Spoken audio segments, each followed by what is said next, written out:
गीता पुस्तक संयुक्त प्राणम तक्त प्रयाति ज स वैकुंठम अवाप्नोति विष्णुना सह मोदते।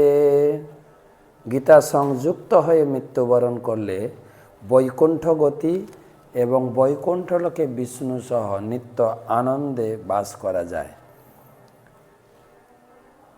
39তম শ্লোক 39 যদগ্রে চানুবন্ধে চ সুখং মোহনমাত্মনঃ নিদ্রা অলস্য প্রমাদত্যম তত্তামসম উদাহৃতম।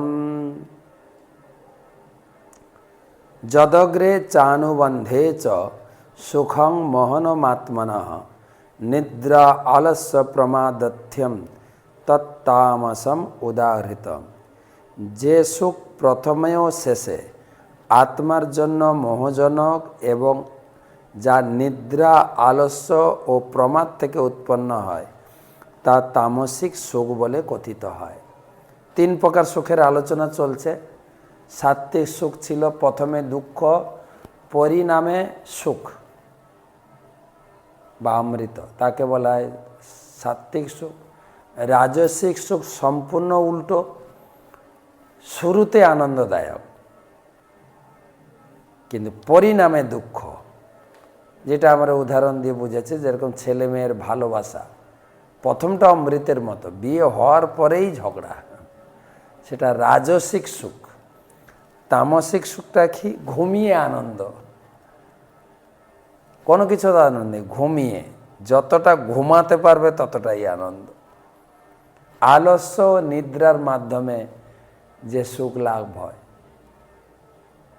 কি করা উচিত কি করা উচিত নয়, কেবল আলস্য নিদ্রাতে যে সুখ পায়, এত সুখ। এক জায়গায় বলা হয়েছে 3টা অলস ব্যক্তি ঘুমাচ্ছিল, তো ঘরে আগুন লেগে গেছে। কেউ এসে বলছেন যে ঘরে আগুন লেগে গেছেন এবং আগুনের তাপে পিঠ পুড়ছে, তখন মানে পুরোটাও বলছে না, আলস্য হয়, পিপু। একজন বলছে পিপু মানে পিঠ পুড়ে যাচ্ছে, আর একজনের উত্তর দিচ্ছেন ফিসো, ফিরেসো, মানে এত অলস, তাতেই আনন্দ।